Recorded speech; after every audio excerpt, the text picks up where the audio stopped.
Thank you so much, Rabbi Lipsker.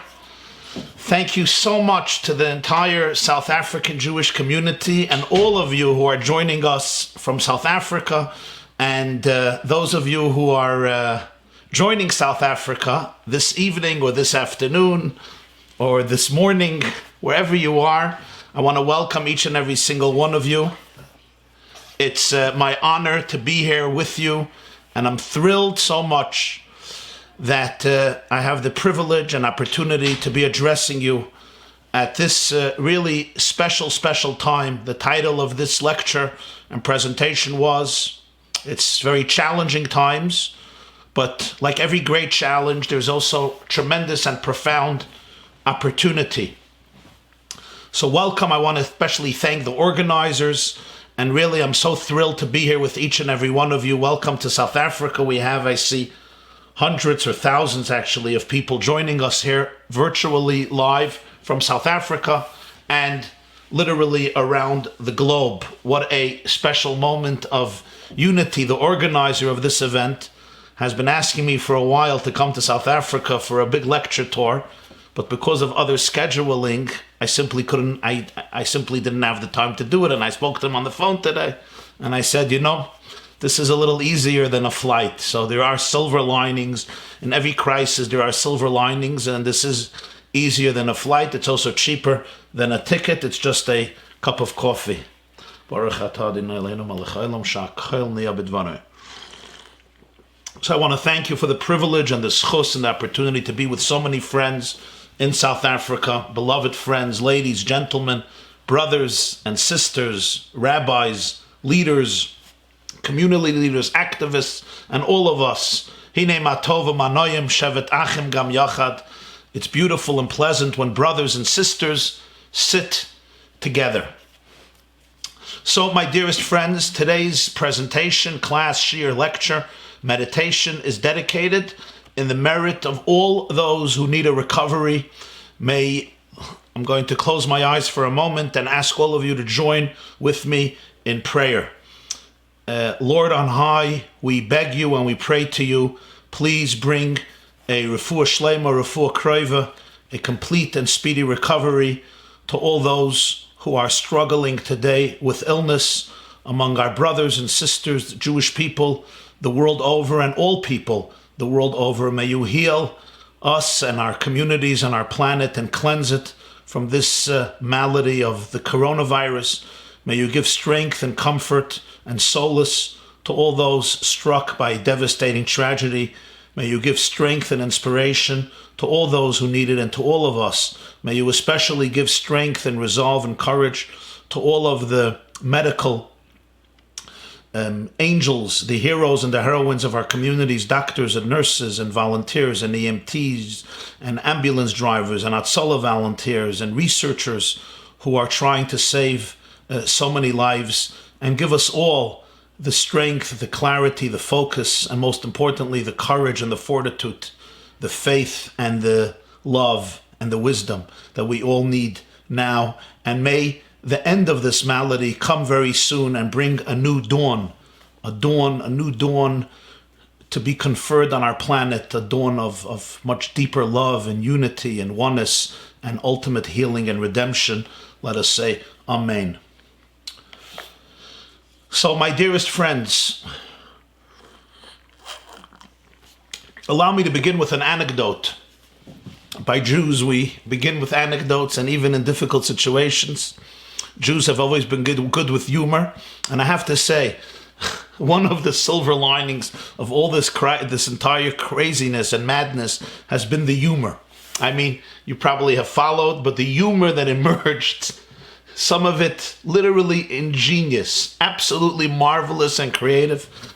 My children have sent me and showed me some clips and some videos, and it was hard not to explode in some healthy, good humor and laughter.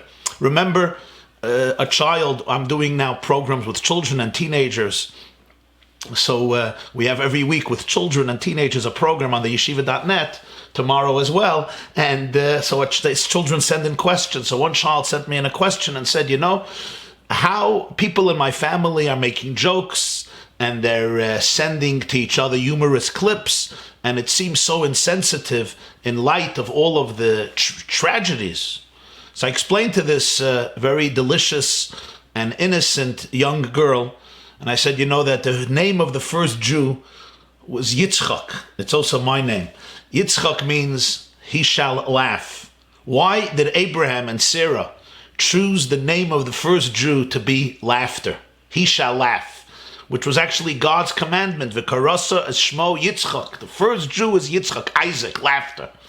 And perhaps one of the answers is, God knew, and maybe Abraham and Sarah felt, that their children, their descendants, may endure difficult times. And when you endure difficult times, humor, joy, and good spirits is of utmost importance, because that which we can laugh on, we could survive. Whatever we could laugh about, we can ultimately transcend. And that's why throughout our years of exile, Jews never lost the art of hearty, healthy, genuine, good laughter and humor. And to see the humor that has emerged is pretty fascinating, and actually very, very, very funny. Not everything, but a lot of things are pretty funny. You see people's minds and video clips from their homes. Interesting. So I'm also going to begin with a cute anecdote about a Jew who was the ultimate warrior. Warrior, not warrior, warrior. He always worried. He worried about everything. He had a business and he was Mr. Stress. He was the embodiment of stress. He was always freaking out from anxiety. And the employees found it very difficult to deal with him, but he was the boss. What are they going to do? One day, this fellow Yankel comes into the office. He's serene, he's relaxed. His composure displays a whole different attitude, complete wholesomeness. So the manager comes over to him and says, Yankel, what happened? How are you so relaxed? You won the lottery or something? And he says, I saw in a newspaper an ad that you can hire for a company somebody to worry. So I went and I hired that person. He's a professional. He does this for a living. He comes into the company and he starts worrying for everybody. You don't have to worry anymore. No anxiety. He takes all the anxiety. Wow. The guy says, Yankel, how much are you paying this guy? He says, well, for the first year, he's taking $175,000 for the year. Not rands, dollars. So the manager says, Yankel, you're crazy. We are in debt. You can barely pay all the workers. Every time there's a payroll, it's a new crisis. There are vendors who don't want to give us credits anymore because of enormous debts. We're thinking about bankruptcy. We're in the air. We have lots of problems. How in the world are you going to come up with $175,000 for this guy to worry for you? Where in the world are you going to get this? He looks at him and he smiles and he says, well, that's his first worry. So you see, my dearest friends, this is a time when people are reacting in many different ways. There's a lot of anxiety in the air. There's fear. There's panic. There's hysteria by some people. There's a lot of uncertainty. People don't know what the future is going to bring. In my community here in New York, we have experienced a lot of tragedy, a lot of pain. Many, many friends, many relatives who have fallen ill. Many people I personally know, friends, teachers, mentors who have passed away.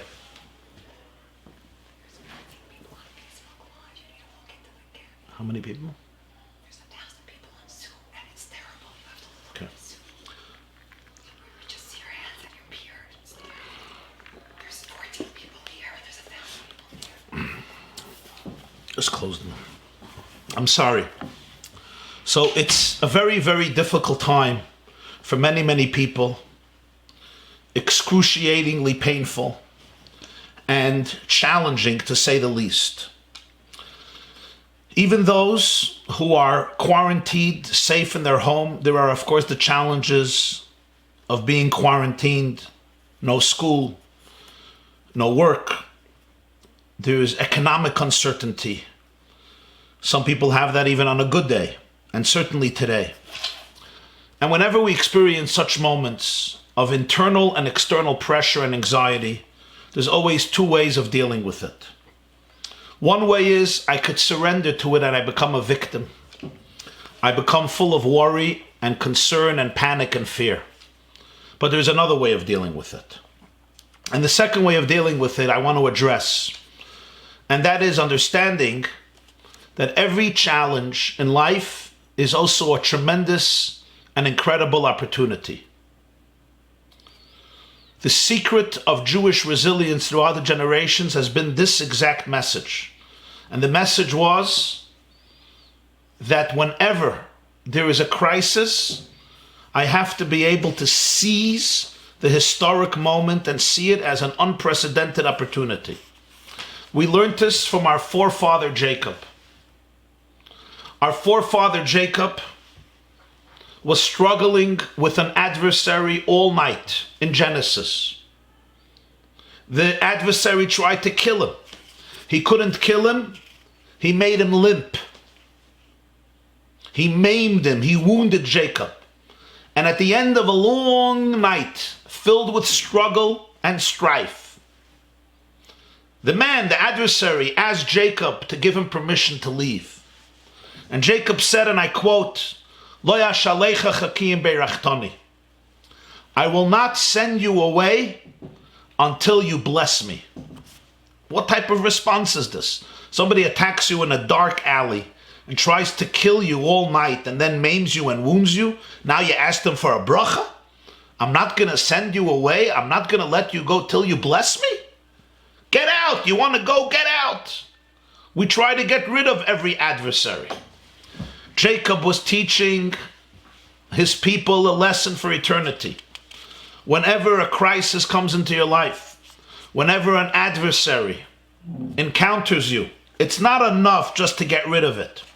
It's not enough just to run away, to extricate yourself from the crisis to the best of your ability. You know why that's not enough? Because that will never justify why did you have to experience the crisis. It would have been much better without it. The Jewish people always repeated that message of Jacob. Lo yashalecha chakim beirachtoni. I will not let go of the pain until it does not bless me. I will not let go of the crisis without emerging wiser, kinder, deeper, more perceptive. I will not let you go if I cannot emerge from you a transformed human being, a transformed nation, a transformed civilization, a transformed humanity. Don't only focus on getting rid of the problems and going back to the way it was a day before. Jacob says, no. If that's the case, why would a good God put you into my life? Why do I have to deal with adversaries? Why do I have to deal with challenge and adversity? Jacob says, I know that above these dark clouds, there is a sun shining. And it's not enough just to get rid of the clouds. I want to find the light that is hidden in this crisis. And therefore, I will not let you go if you do not bless me. If I do not come out from this a changed person in the most positive way, then who needed it? And the Kabbalists have a fascinating expression which comes from the Talmud, Yerida Tzarech Aliyah. When you go down, it's always for the sake of reaching a deeper place within your soul. There is an extraordinary midrash that I want to share with you. Very disturbing and very revolutionary and very timely. King David, in the book of Psalms, and this is a very good time to always say the Psalms,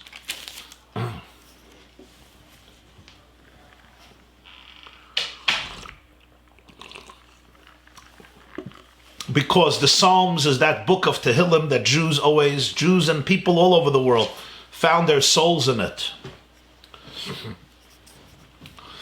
So in chapter 27, King David says, and I quote, Achas sha'alti me'es Hashem, oisa avakesh, shifti beveis Hashem, kol yemei chaye, lachus b'noyem Hashem u'levaker be'echalei.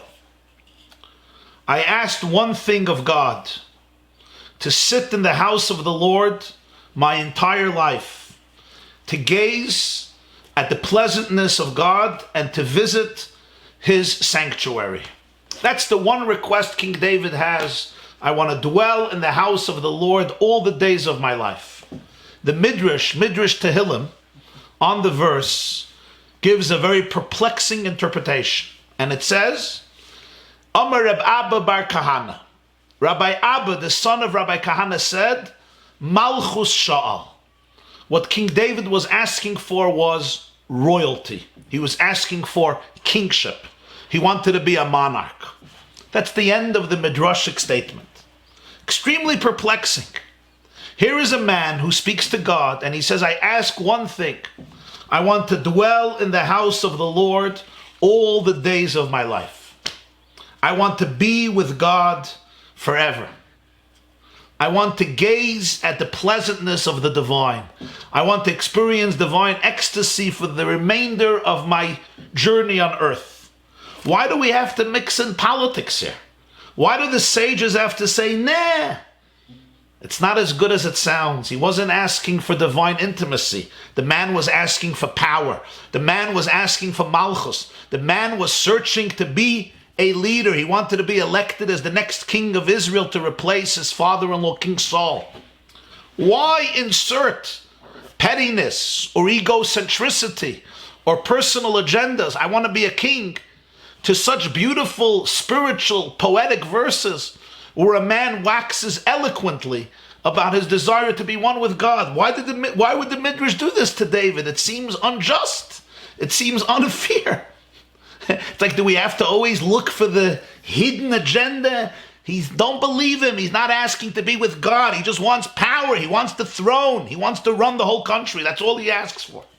There's something distasteful about this. A beautiful verse in Psalms, and it seems that the sages felt they have to reinterpret it, not to mean what it literally says, but to denote a whole different agenda. Why would they do this? My friends,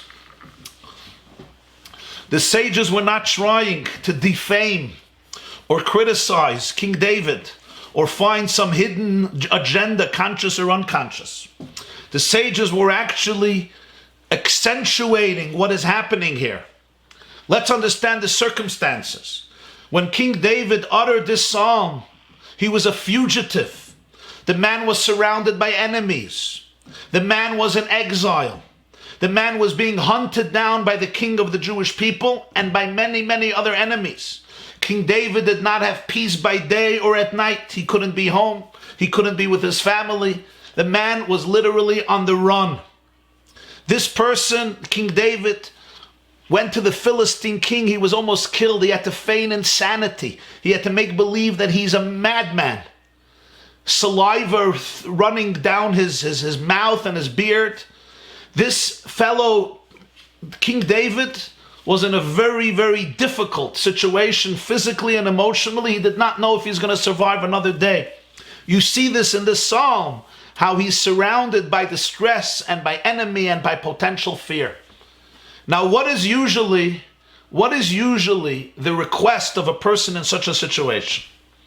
Usually when a person in this situation, they ask for one thing. You know what they ask for? They ask for, give me a normal bed. Let me be able to go to sleep after eating a morsel of bread, after having access to a cup of water. Allow me to be able to sleep one night in serenity without waking up every few minutes expecting somebody to place a dagger in my chest. What would you expect King David to ask for, Almighty God? Just allow me to be a normal person and have a good night's sleep in my own bed with a roof above me and with clothes on me and with some oxygen to breathe and some food to eat and some water to irrigate me, and I'd be a happy man. That's what you would expect. Comes the Medrash and says, Malchus Shal. King David understood, no. If I'm going through all of this in life It's not that I should just be able to get rid of it and come back and have my own bed and have a piece of food and get rid of people who want to kill me. King David, even in this moment, what he was asking for was malchus. What he was asking for was the transformation of the world. What he was looking for was not just to emerge safe, but to emerge in a transformed fashion, to be able to discover new horizons. He was looking for malchus, ki malchus shelcha hi v'haya Hashem lemelech al kol haaretz b'yom hahu yio malchusoi b'koil mashallah. What King David was searching for was transformation of himself, transformation of his people, and transformation of the world. Even as a fugitive, he did not allow the pain and the anxiety of his moment to snuff out his vision, to take out from him his inner courage, his inner resolve of who he is and what he's capable of. My dearest friends, whenever people are going through a difficult situation, one of two things happen. Either I become a victim or I become a leader. And I say to you, my dearest friends, if I can quote Thomas Paine, these are times which try men's souls. And whenever you have times that try the souls of men and women, one of two things happen. Either you emerge stronger than ever, better than ever, wiser than ever, kinder than ever, more determined and more focused than ever. Or you surrender to fear, mediocrity, despair, hysteria, panic, and pettiness. Of course, we have to take care of ourselves. Of course, you have to protect yourself and your family and take care of your basic needs of yourself and of your loved ones and help others as well. But at such a moment, don't forget Malchus Shal. You see, when there's uncertainty, I can either fall apart or I could surrender into the loving embrace of God's hands. It's one of the two options. Uncertainty is very difficult to deal with. How do you deal with it? This is the litmus test. One way is, I don't know how to deal with it. I'm overwhelmed and I'm afraid, which is a very normal human reaction. There's a much deeper way of dealing with it. And that is to take a deep breath and to become comfortable with uncertainty. To be able to allow yourself to be embraced by the unconditional embrace of the divine. To be able to celebrate your vulnerability and allow it to bring out from you your most raw, truthful, authentic self. To allow all your blockages to be removed, all the pompousness, all the haughtiness, all the ego, all the insecurity, to let it fall away to the sides, and let your inner raw truth, vulnerability, innocence, sanctity, purity, courage emerge. In moments of uncertainty, we can become petty people and we can become the greatest of people. I turn to you, all of my dearest friends in South Africa, my dearest friends the world over. This is not a time to be small. This is a time to discover your greatness. This is not a time for pettiness. This is a time for leadership. Don't be a victim, be a leader to yourself, a leader to your community, a leader to your family, a leader to the Jewish people, a leader to your nation, and ultimately a leader to the world. This is a time when you have to discover within yourself your power as an ambassador of love, an ambassador of light, an ambassador of hope, an ambassador of healing, an ambassador of redemption. Don't just ask for the virus to be removed and school to be reopened so you can go back to work and the kids can go back to school. A lot of people are saying, let's hope in a few weeks, in a few months, this craziness is over, this madness is over, and everybody gets back into their cars, and you go back to shul, and you go back to school, and you go back to the office, and you go back to work, and you get back on the airplanes, and you go back to the travel schedules, and Pesach plans, and summer plans, and everything goes back to normal. No. Woe unto us, if that's what we're asking for. Malchus Shal.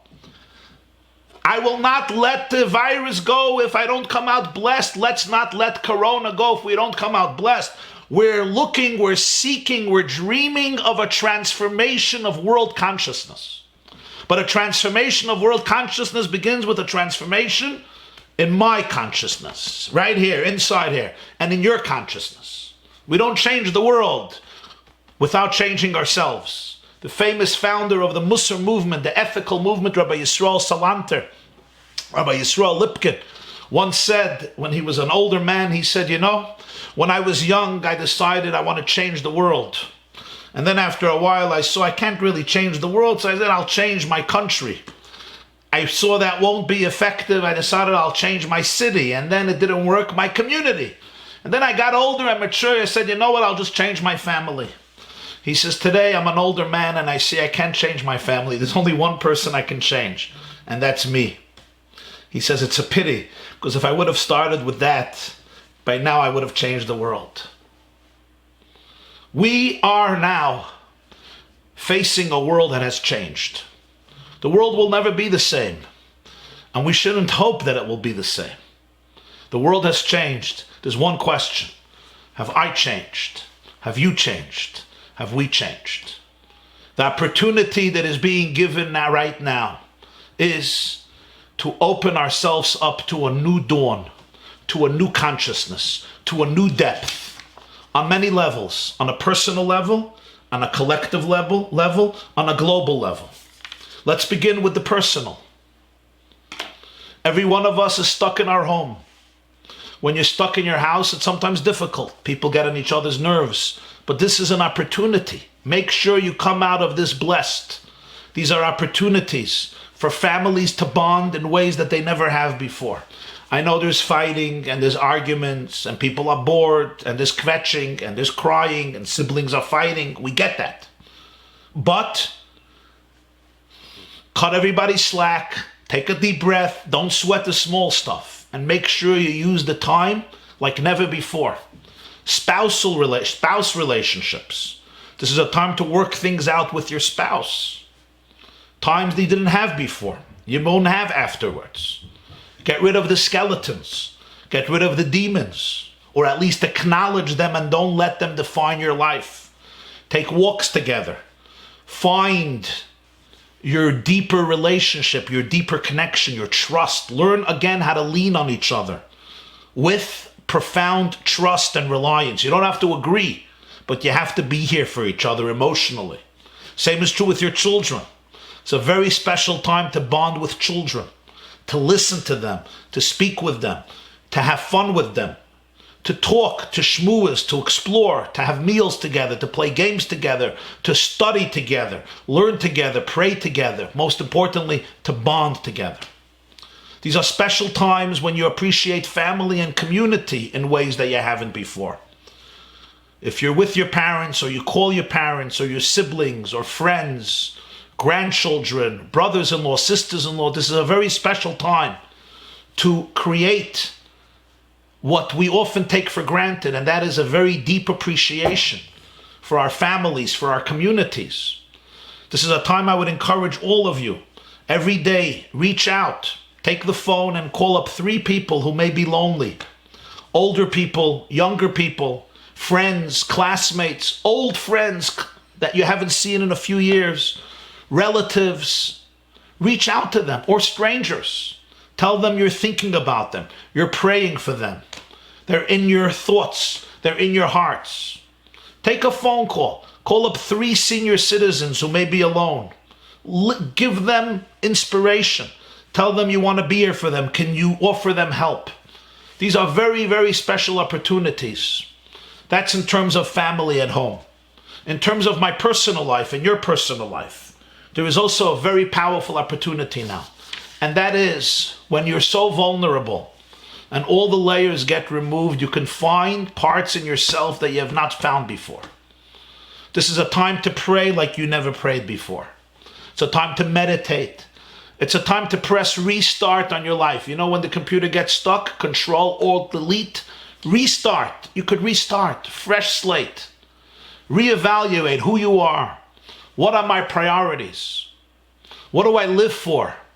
What is my mission in this world? It's a time when God is giving everyone an opportunity to go back to the beginning and start over again. Let's start over again. Usually we're running, we're coming, we're going. Who has time to reflect? Even when you're relaxing, you're stressed. But today, we're almost forced into a position where we are quarantined in our home. God says, don't come out of the doors of your home. And the doctors say, don't come out of the doors of your home unless you're making sure to follow the rules of physical distancing. I don't call it social distancing. I call it physical distancing because spiritually we're one, but physically we have to be distant. You can really go into very deep places and discover who you really are and those things that are accessories to your life that you can get rid of. Those things that don't really define you. This is a time for honesty, for truth. We could get rid of all falsehood, all superficiality, all fakeness. The world is calling out for emes, for truthfulness. There is an awakening of consciousness. People want real truthfulness, and it starts with me and you. Go into deeper places. Shed the layers that you don't need. Shed the fakeness that you don't need. Shed the stupidity that you don't need. Shed the pettiness and the fears and the insecurities that you don't need. And even if you can't shed them, quarantine them and isolate them and let your truest energy, your truest soul emerge.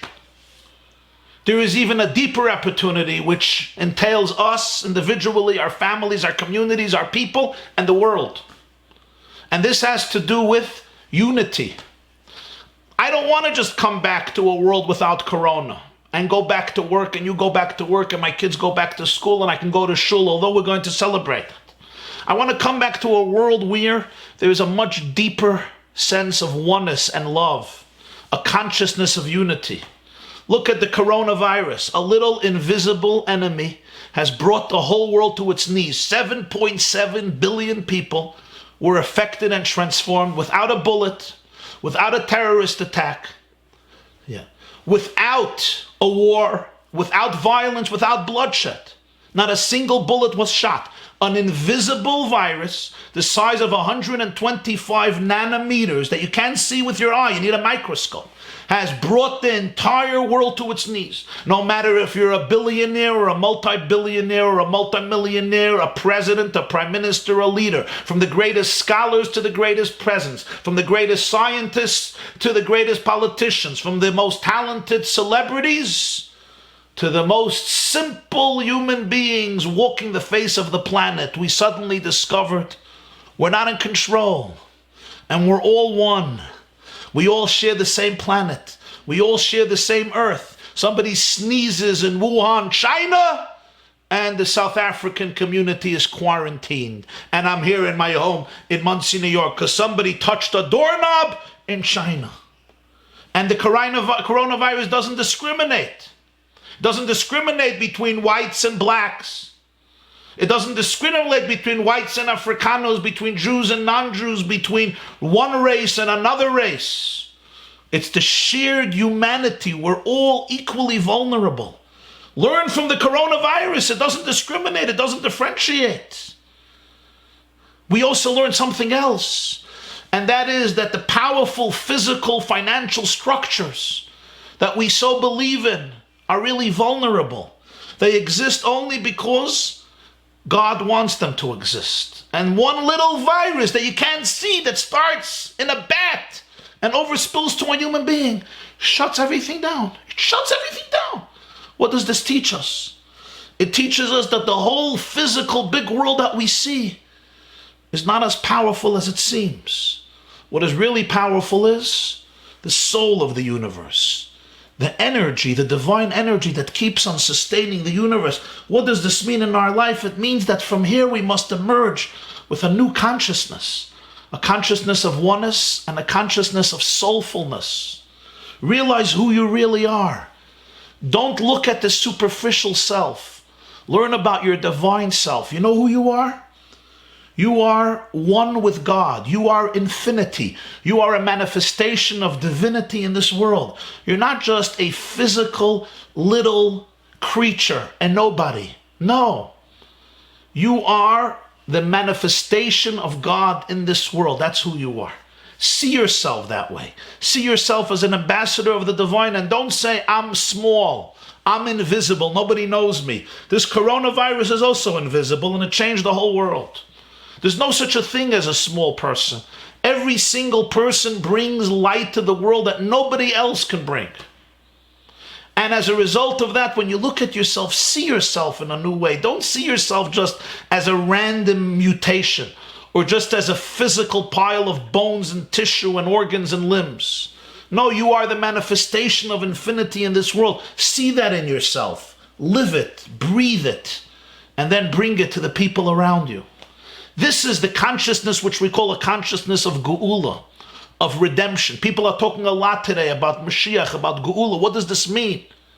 The concept of redemption is not just some angel flying into the world and saying, okay guys, the world is coming to an end, apocalypse, a new world. The idea of redemption is so much deeper and so much more authentic and so much more real. And that is when the truth will emerge. And what's the truth? The truth is that we're all one. The truth is that who am I and who are you? You are an ambassador of God in this world. The truth is, who are you? You are the manifestation of infinity in this world. You are the divine light in this world, and nobody can take away your light.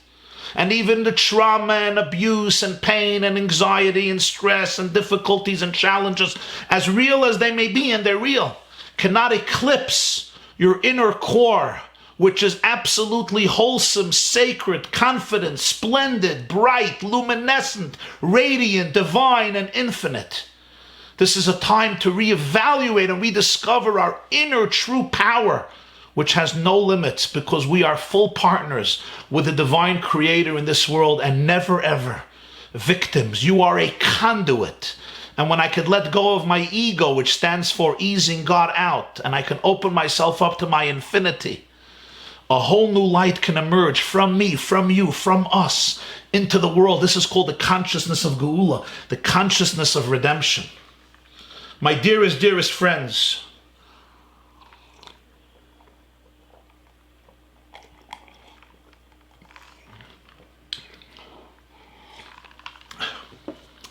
one of the great rabbis who would visit the South African Jewish community often was known as the Panovich Rav, the rabbi of the Lithuanian city of Panovich. His name was Rabbi Yosef Shloime Kahanman of blessed memory. He passed away in 1969, and because many South African Jews came from Lithuania, so he had connections with so many families, and he would come to South Africa. I wanted to say he would come here. I guess he would come here because we're connected through Zoom. He would come to South Africa every year to visit and to speak and to teach and to raise money for his institutions in the city of Bnei Brak in Israel. Now, he was a survivor. He lost a wife, he lost children. He himself survived the Holocaust, and he was a visionary, and he built a lot of Jewish institutions after the war. And somebody once confronted him, and he said, Rebbe, you're dreaming. He was sharing with him a plan, and he said, Chalem, you're dreaming. And the Panovich Rav said, that's true, but I'm awake. I'm awake. People dream at night. When their consciousness is reduced, they dream with their subconscious, their unconscious. Panovich Rav said, I'm dreaming, but I'm not sleeping. I'm dreaming when I'm awake. This is a time to dream. Malchus Shaul. King David was a fugitive. He was quarantined. He was quarantined in caves. He was quarantined in deserts. He was quarantined in wilderness. He was quarantined in desolate places. But he dreamt. Achas sha'alti me'es Hashem. Oisa avaki shifte beveis Hashem kol yemei chayai. Malchus Shaul. He yearned for his true greatness. He didn't allow the circumstances of life to make him a small person. Today, you have to think of Malchus, of your greatness, of your infinity, of your oneness with the divine. That's who you have to think of when you're thinking about yourself in quarantine. And to become a conduit for God's Malchus, for God's royalty, for God's oneness. And don't think anybody is excluded from this. People don't realize the power they have to make a tremendous difference. And I'm going to go back to this crazy coronavirus. This little invisible virus changed the whole world. You think you can't change the world? You're bigger than a virus. A little virus changed the world. You think you can't? How? Every person has a sphere of influence.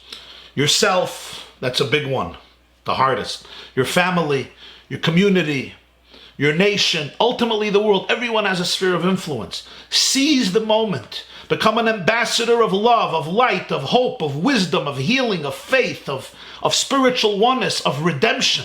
An ambassador of love of God, love of Torah, love of Israel.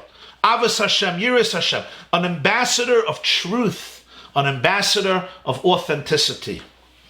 My dearest friends, I send you my deepest love and profoundest blessings, that all of you and all of us seize the moment and we turn this challenge into an opportunity. I know that it's not easy for many people. Some of you are climbing the walls of your home. Thank God in South Africa there's a little more space. It's not like Brooklyn. Thank God I'm here in Muncie. There's also quite some space here. But for some people, it's a very difficult time now being quarantined. A lot of people love it and a lot of people don't know what to do with their lives. It's important to control your temper. It's important to learn patience. It's important to cultivate respect. It's important not to get carried away when things are imperfect. It's important to be able to see and place your mind and your eyes on the target. Don't get caught up in pettiness now.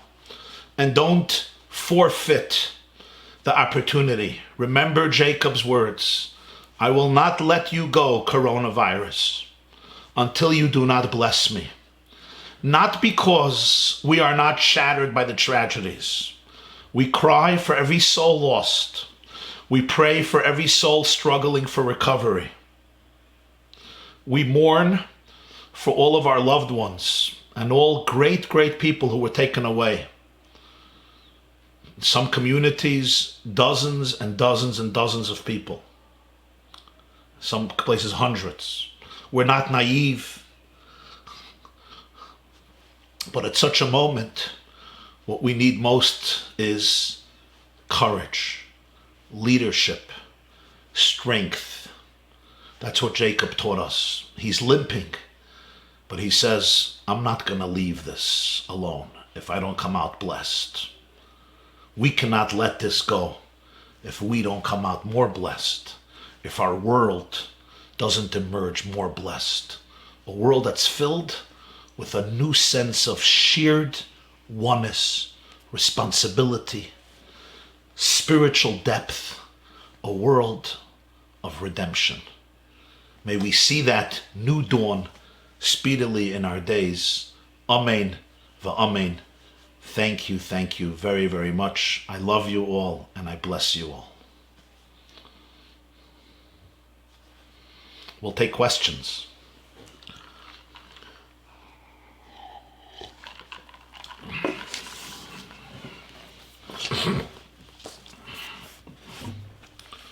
We'll go to the questions now, right? Okay, we're going to take people's questions now. Wherever you are in South Africa, a lot of questions are coming in through the Zoom, so I'm going to go through the questions. Okay, is there concern of people becoming disillusioned if Mashiach doesn't come soon after all the recent hype? It's a great question, and that's why it's always important to emphasize. The only one who decides when Mashiach is going to come is not me, and not you, and not any rabbi, and not any person. The only one who decides when Mashiach is going to come is the creator of the world. And by the way, he decides everything else as well. Not only when Mashiach is going to come. He decides everything. We daven for Mashiach. We hope for Mashiach. We anticipate Mashiach. We know Mashiach could come at any moment, and we hope for Mashiach's arrival at any moment. But we have to always remember, we don't call the shots about when Mashiach is going to come. It can happen any day. May it happen right now. But ultimately, we have to have that humility to understand that God and only God is the one who decides when Mashiach is going to come. The world is getting closer to Mashiach. All of the great Jewish leaders have told us we're living in Mashiach's times. The walls, the Panovich Rav, I mentioned him, used to say, he says, is Mashiach here? I can't say that. But the footsteps I hear. There's an energy of Geula in the world. Every moment we get closer to Mashiach, it's due time. But we always have to have the humility to understand. We wait, we hope, we pray, we anticipate, we prepare. Only God knows and decides when. But I should add one thing, and that is, waiting for Mashiach is not a passive thing. It's not like, okay, Mashiach is coming tomorrow, the world is going to be great, I won't have to pay my mortgage anymore, I won't have to worry about anything. There's something much deeper about waiting for Mashiach. Waiting for Mashiach means becoming a Mashiach person inside. It means becoming the person that reflects the state of the world when Mashiach comes. When Mashiach comes, what's the world going to look like? We're going to be one. We will feel our oneness. We will experience ourselves as manifestations of divine energy. That is what Mashiach is. Mashiach is when the oneness of the divine will be experienced and felt in every nook and cranny, in every pebble and every snowflake, in every droplet of rain, in every blade of grass, in every star, black hole, in every ant, bee, mosquito, bat, hyena, lion, and even human being. Bush, tree, and shrub. I can already live that way to some degree now. I can strive to it. So that's how we prepare for Mashiach.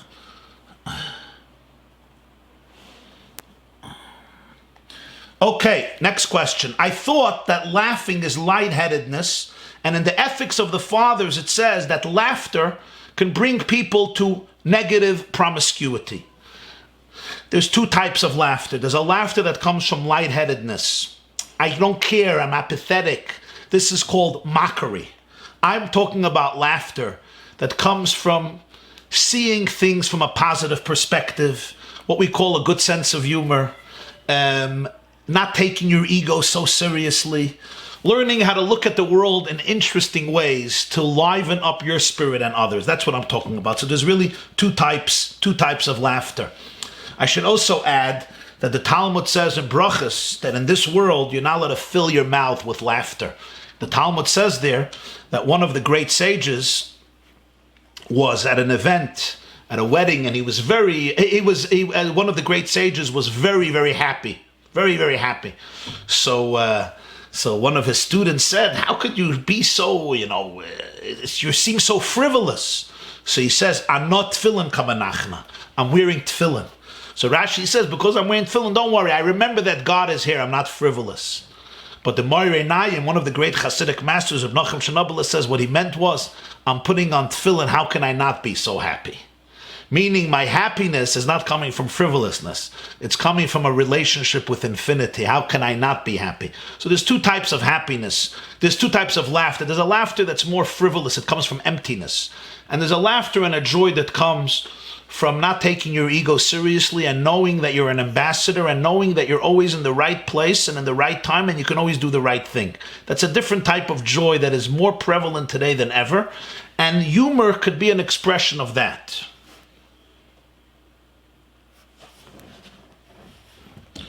What can Rabbi Jacobson or any rabbi say to those who have lost loved ones and don't see the opportunity in this crisis? Wow. Okay, what can I say? The first thing I could say is that I have not much to say. There's no words.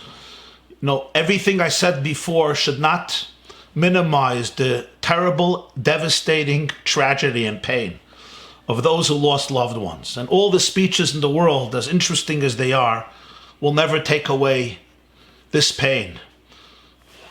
It's horrible. It's sad. It's painful. And you're in our thoughts, you're in our prayers.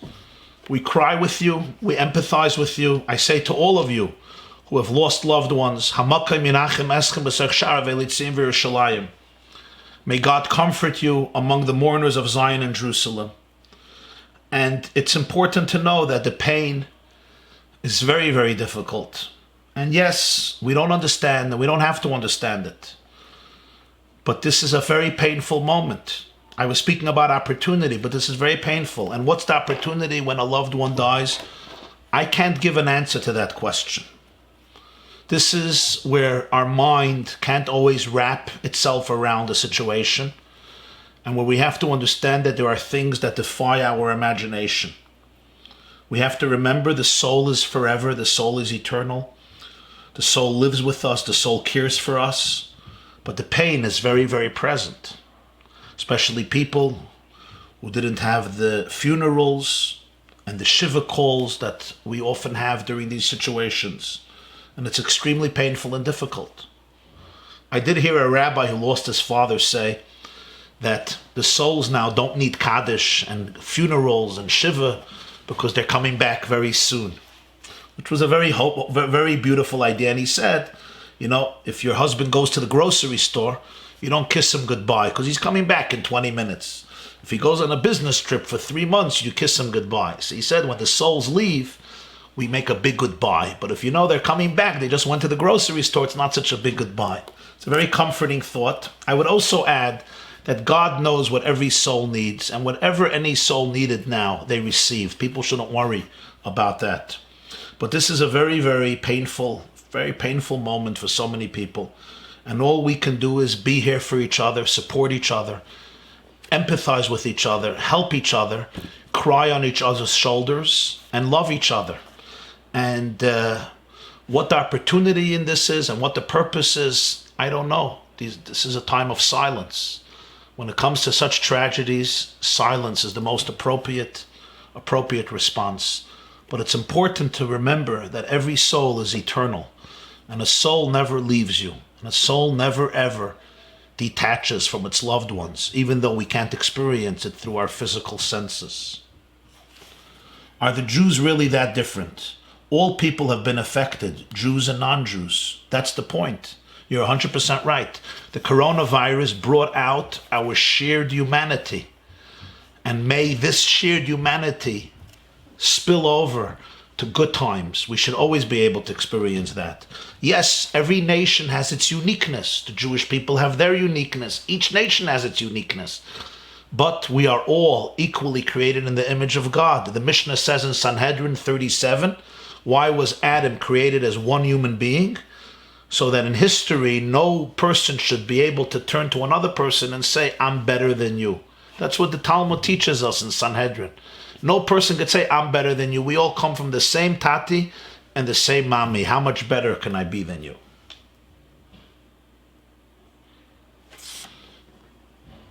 How does one integrate and apply everything that one has learned? The answer is through prayer and meditation and practice. When you pray in the morning, meditate on these ideas, apply it, internalize it. It's extremely important. It shouldn't just be academic. It should permeate you and then live with it. Do one thing today that's different, that shocks you, it breaks your habit, it defies your imagination. When and where will this recording be available? It's really very strengthening. Thank you very much. Well, I know that the South African, those who organized this event, thank you very much, are going to send out the recording to everybody. It's also available on the yeshiva.net, on my website, theyeshiva.net. That's THEYESHIVA.net. I thank the leadership of this shiur, of this class, who allowed us all to stream live. So it's going to be on that website as well, theyeshiva.net. It's already there already, so you could watch it or send it to other people. Why now? After so many problems we have lived through, 9/11, 2008, and much more, why did God do this now? Wow, that's a great question. And the answer to that is, I don't know. These are things that God knows. Why God does what he does, when he does, how he does. These are not questions that I can answer. I don't know that there are other people who can answer it. We don't understand everything. We don't have to understand everything. I'm going to share with you something I heard from the former chief rabbi of Israel, Rabbi Israel Meir Lau, Rabbi Yisrael Meir Lau. He told us to me, he said that after the Yom Kippur War in 1973, he visited the late Lubavitcher Rebbe of blessed memory in Brooklyn. And the Lubavitcher Rebbe asked Rabbi Lau, what is the mood in Israel? And he said, Lubavitcher Rebbe, Jews are saying, what is going to be? And he said, the Rebbe looked at him in his piercing eyes and said, we don't ask that question. The question we have to ask is, what are we going to do? Not what will be, but what are we going to do? We have to know our boundaries. I don't know what will be, and I don't know why God did what he did. I have to ask a much more important question, and you too. What are we going to do? What is our duty now? What is our responsibility now? I think we have to be positive during these days. Am I right? Absolutely. Positive. You have to be cautious and sensitive to all of the directions given by health officials, but be very positive. Rabbi Jacobson, I have a question. Why did God bring this pandemic on the world and the Jewish people? What is the right Torah perspective and approach? Is there a particular sin? Again, I cannot answer this question. I think the most important thing is everybody should look at themselves, and I should ask myself, what can I repair in my life? What can we repair in our lives? This is a time for introspection. It's a time for tshuva. It's a time for renewal. It's a time for transformation in a positive way, not in a way of fear and anxiety. But remember, God loves every single person infinitely. You always have to see it in a context of love. But these are opportunities, and the opportunity has a lot of tragedy in it and a lot of heartbrokenness in it. But there's also the moment that we are being called for renewal. How that exactly should happen, every person look into your own life. But I want to say to you something else. Don't only look at details. Details are important. Malchus Shal. Go back to the beginning. Press restart. Allow yourself rebirth. Allow yourself rebirth. How do we believe if we are in emotional pain? Good question, South Africa. Good question, South Africa. I'm going to ask America to applaud our brethren in South Africa. By the way, a lot of great, extraordinary leadership came from South Africa. You know, a few years ago, Chief Rabbi Goldstein invited me to the Sinai in Dabo.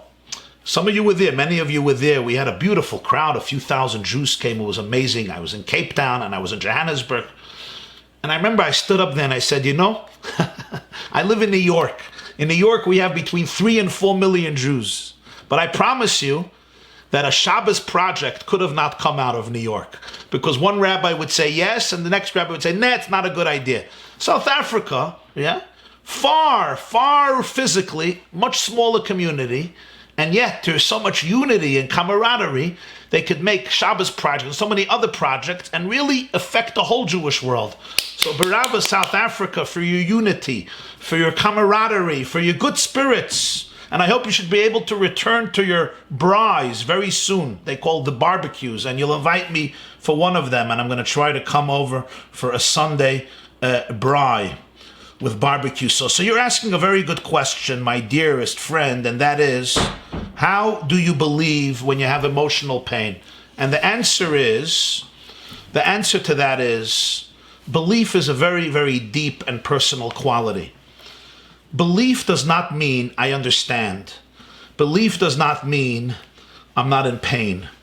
Belief does not mean that everything is dandy and beautiful and feels good. Jewish belief never ignores emotional pain. I'm feeling very deep emotional pain. Belief in Judaism means that I know deep down that somebody cares about my emotional pain. That the world is not indifferent to my emotional pain. That God is present with me in my emotional pain. At what? Look at what?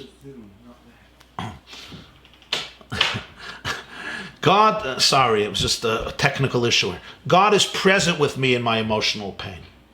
God is listening to me in my emotional pain. So faith and emotional pain are not mutually exclusive. There seems to be a correlation. Passover and the weekly Torah portion. Elaborate. Interesting.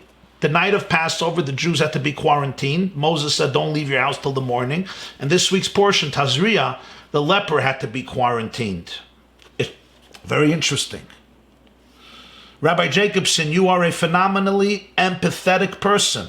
Thank you. Tell my mother-in-law. What advice do you have for those living alone at the moment? They can't be with their families.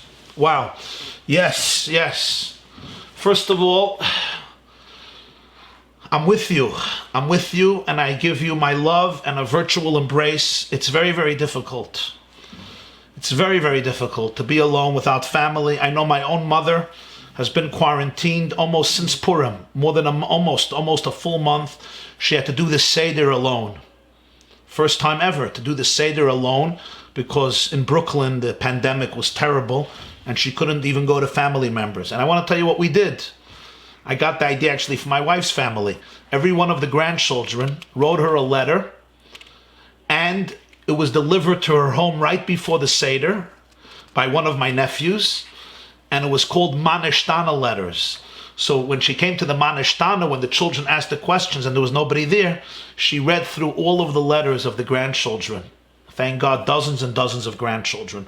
So I want to tell every one of you, those of you who have parents or relatives or just people you know who are alone, reach out to them, call them, Zoom, FaceTime, use whatever technology you could, even just a basic telephone. Reach out to people.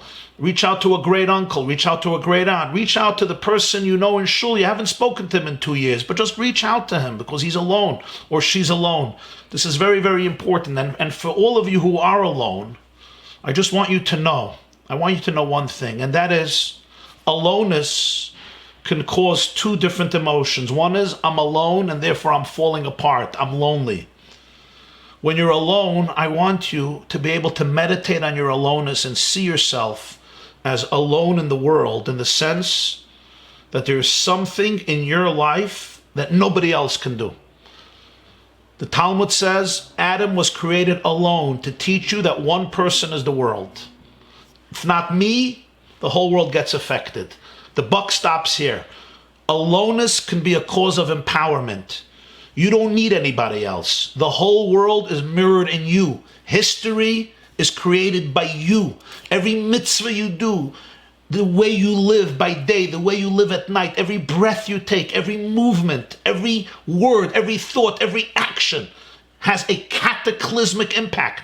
When Adam was doing something, he didn't say, what's the big deal? Adam eats one fruit. I wanted to say an apple, but it wasn't exactly an apple. But he eats one fruit and history is changed because he's not one person. He is the world. Sometimes when you're alone, allow yourself to tune into that strength. What does it mean I'm alone? There's no social company. I need people.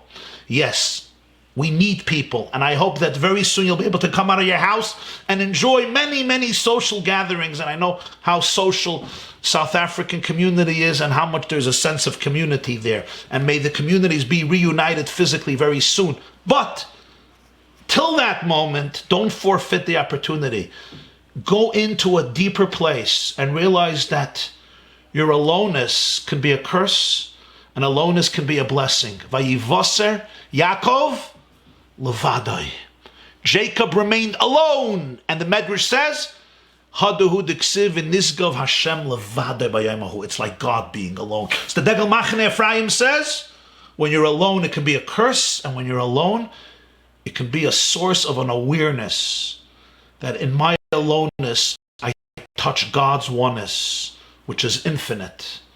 I don't need anybody else, not because I'm smug and arrogant, but because I realize how much power and how much responsibility and how much energy is contained in my work and my presence and my existence at this moment. If you're a conduit for infinity, everything is inside of you. Many of you may have seen my video or the essay I sent out before Passover talking about. When I was a young yeshiva boy, this was very moving to me. The Lubavitcher Rebbe lost his wife in 1988. And he would do the Seder with her and nobody else because they didn't have children. And people invited him that year to the Seder, but he didn't go. He did the Seder alone. And this he did for many years until he fell ill and he passed away. And as a yeshiva boy, it bothered me. Here is the great Lubavitcher Rebbe, who maybe was responsible for more Jews having a public Seder and somewhere to go than anybody else. He initiated not hundreds, but thousands of public communal Seders in the whole world, from Nepal to Kathmandu, from Peru to Alaska, from Cape Town to Sydney. And he himself had nobody. And it was very emotionally disturbing. And this year, I had an epiphany. This was really maybe, a real Jewish leader needs to embody and carry within themselves the Jewish people. And I thought to myself, the Rebbe was teaching people, you can have the Seder alone, and yet it can be the most powerful Seder in the world. You know why? Because God is there, because Jewish history is there, because your ancestors is there, because the Jewish spirit is there, and you can go out of Egypt when you're yourself in the house. And I want to tell you how much this inspired and empowered thousands of Jews who did the Seder alone.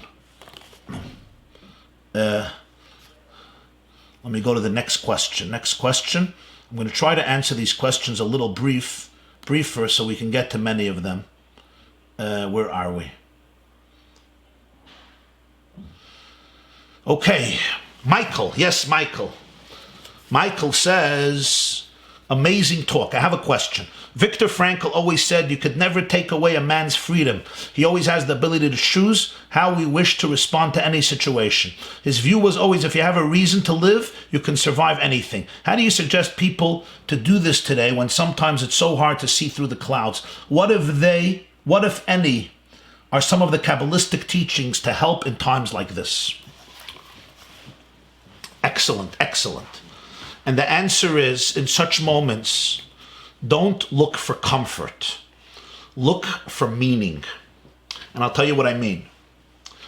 We all want our lives to be comfortable, and your life should be comfortable as you can.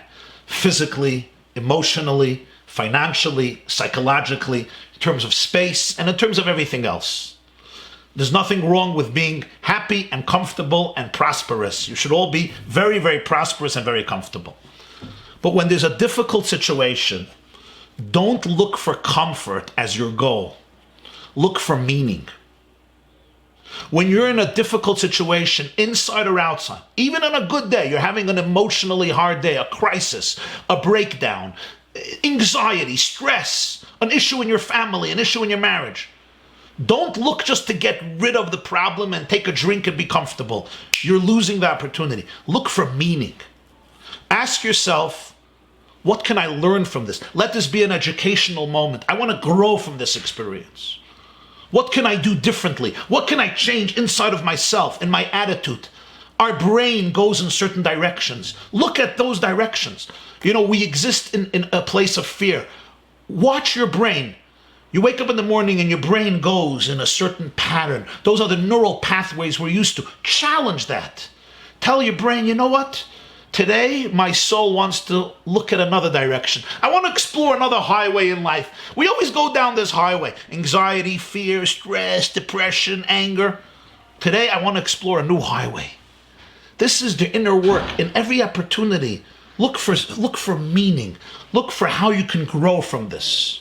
How you could become a better person from this. How could you become a better husband, a better father, a better mother, a better wife, a better human being, a better Jew, a more honest person, a more real person, a more authentic person. Look for the meaning. That was one of Viktor Frankl's greatest messages. It says inspiration fades away after a while. How do you keep the blessings from Corona with you forever? It's going to be a challenge. If Mashiach comes, hopefully, then God will take care of that. But that's the biggest challenge. The challenge is we take things for granted. And when the crisis fades away, we go back to normal. And you know what? It scares me. I know the first time I'm going to come back to shul, we're going to hug each other. The first time they're going to say, Amen Yehei Shmei Rabba Mevarach L'Olam Elom El Mayis Baruch, it's going to be thundering. I'm sure some people will shed a tear. Kids are going to come back to school, and for the first time, they're going to say, wow, I'm so happy to go to school. They're all going to be on time. And when we go to see our relatives and our community members, people will be so happy. But you know what I'm afraid of? I'm afraid of the next week, the month after, we're going to forget so easily. And that's why I say to you, make permanent changes in your life that will not fade away. The way you speak, the way you communicate, habits every day. That's the power of ritual, of halacha. What's the power of halacha? Judaism understood that faith can't remain transcendental. It must be concretized into daily behavior. Halacha is vision implemented in daily practices. That's what you have to do today. Implement lessons. Certain calls you make, certain emails you send, attitudes you cultivate, habits. Get them fixed in your schedule today. The way you relate to family members, your marriage, your children, your siblings, your parents, your brothers-in-law, other relatives, friends. Let those habits remain etched. We will never be able to recreate the same reality. Thank God we emerge from bad times into good times, and we forget there's a lot of advantage in that. But if you create fixed rituals based on it, that will remain with you. Rabbi Saul Salanta says you can't change anybody but yourself. That's what I said. Some of the big questions we're discussing revolve around the question of how to conceive of geula in light of the human dimension and our propensity to fall. How do we transform our incorporate shadow and dark side? If the Jews fell at the golden calf so soon after the revelation at Sinai, how are we expected to manifest change in the world, which is real, and we will not fall to the golden calf? Wow, that's a good question. That's a good question. The answer is as follows. Don't try to get rid of your dark dimension. Okay? Don't try to make believe you're not human and you don't have demons and you don't have skeletons. Don't get rid of your shadows. And don't forget that you and I both have parts of us that are very ugly. I don't mean you, I'm talking about me. We have egos, we have insecurities, we have traumas, we have envy, we have greed, we have self-centeredness, we have evil inside of us. But you know what? That's being human. It's exactly the way it's supposed to be. You don't have to wait to be redeemed until you get rid of all your skeletons. You know what you got to do? One thing. You have to identify the skeleton and then choose who is going to govern your life. It's just like when you get into the car and I'm driving and I have a backseat driver, right? Telling me, oh, you don't know how to drive. Take the light, take the light, take the light. Make a right, make a left. You could do one of three things. You can get rid of the backseat driver, throw them out of the car. That would be the ideal, but it's not an option. Option number two is you let them take over the car driving. That will be a tragedy. They'll get you into an accident. Option number three is you learn to live with a backseat driver who tells you ridiculous things, but you don't give up the steering wheel. Living with geula means I identify my infinite purity, and that is the part of me that gets the steering wheel. I don't have to ignore or repress or deny all my other parts. Just don't give them the steering wheel. If you can describe the situation of the Jewish community before this tragedy, can you name practical things that you think need to change going forward? Whew.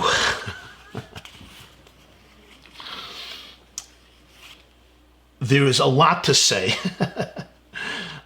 I didn't prepare this, so let me just do it with a flow of consciousness. One thing I would say is truthfulness, honesty. We need to become very, very honest. A truthful nation, a truthful people. Judaism has to be about honesty, transparency, honesty, authentic communication.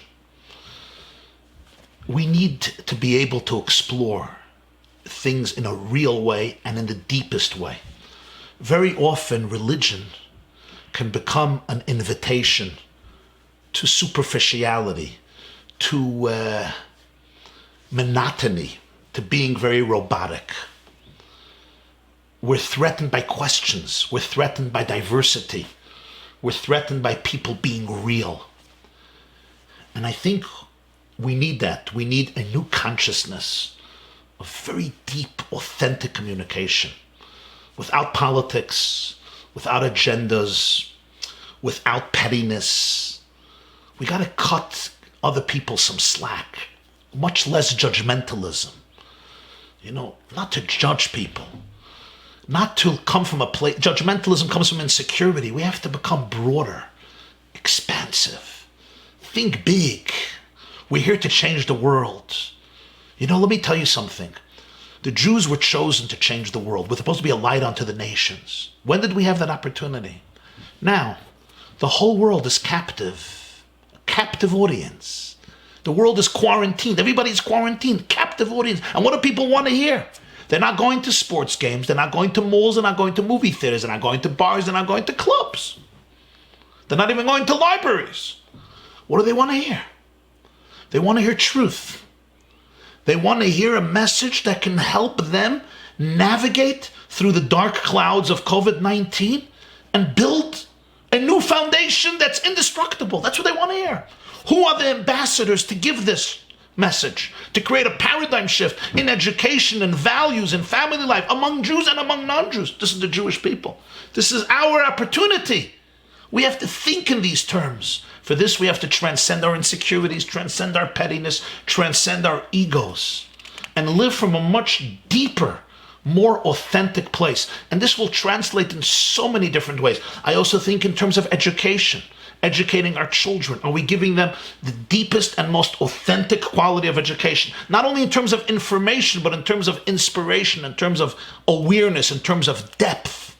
Not to dumb down things. There's an awakening now. People want infinite depth. That's what they want. Superficiality is not very effective today. Those are some of the things that just come to mind about going forward. If you can describe...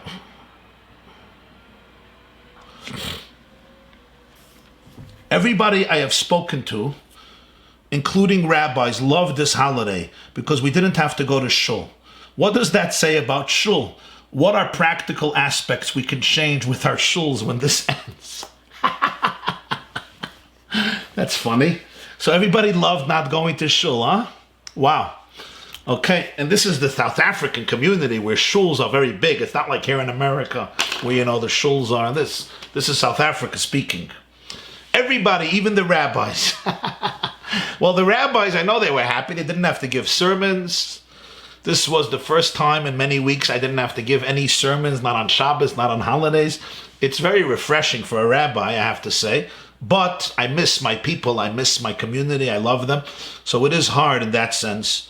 But what I would say is, and I think this is a very real point you bring out, and that is a lot of our shuls, maybe many of our shuls or most of our shuls, can use transformation, can use infusion. I think for many of us, prayer is just habit. It's very robotic. It's boring. It's monotonous. If the rabbi gives a good sermon and says a good joke, okay, we tolerate it. But let's face it, it's the same texts, the same reading, the same routine. There's like a lack of a life, a lack of passion. And I'm hoping, and I think, that this is a time where you could utilize to really rediscover your own relationship with God. Learn how to pray on your own. Learn how to connect to God in your own words. When you pray in the morning, take a few paragraphs, read them in English or in any language you understand, and meditate on it. Think, reflect, maybe study some of the prayers a little bit. It's important to rediscover your relationship with God. Prayer, even short but genuine, is very, very powerful.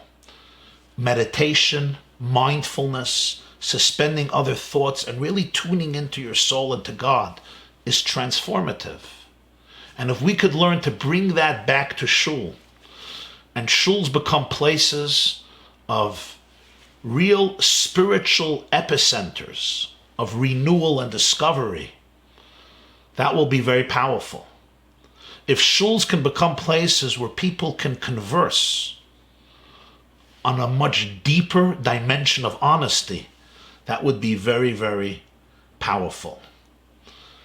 How do we deal with our relationships during this time? $1 million question. I'll just tell you a few little ideas. It's very important to understand that people are more stressed now.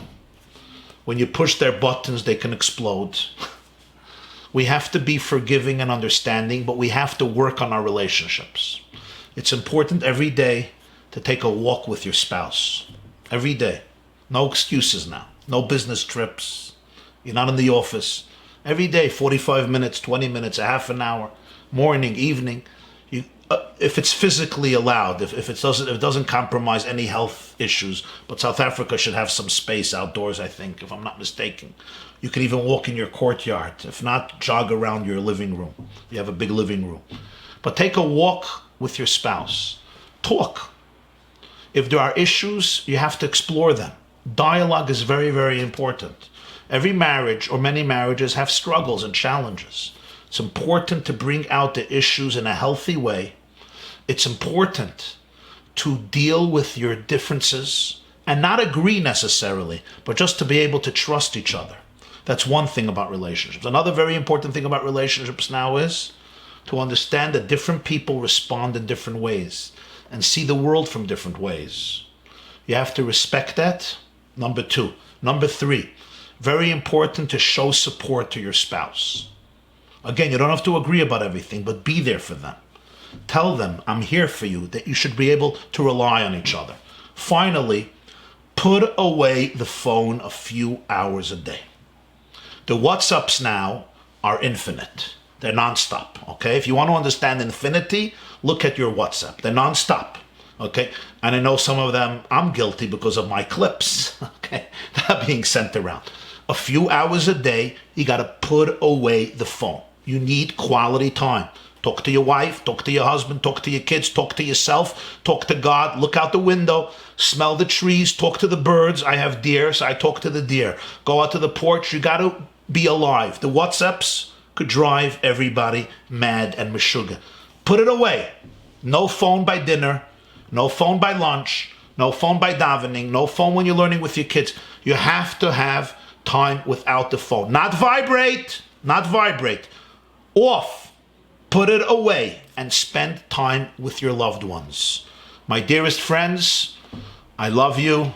I bless you. Chazak, chazak, v'nischazek. Stay healthy. Stay good. Stay upbeat. Stay spirited. May God heal all those who need healing. And may God bring a new dawn of redemption on all of us, on all of the Jewish people, on Israel, and on the whole world. Thank you. Have a good night.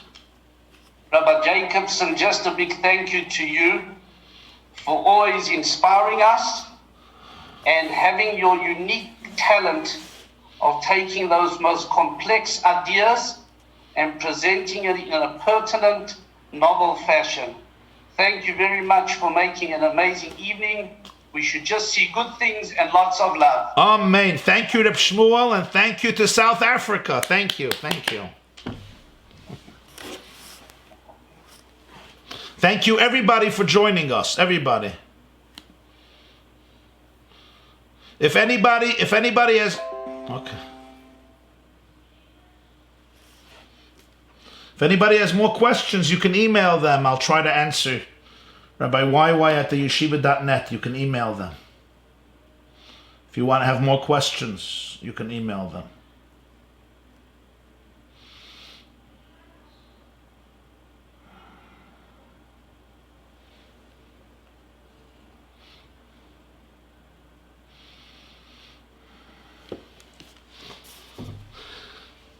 Okay, Chavre, everybody have a great day and a beautiful evening and atzlach and everything. L'chaim.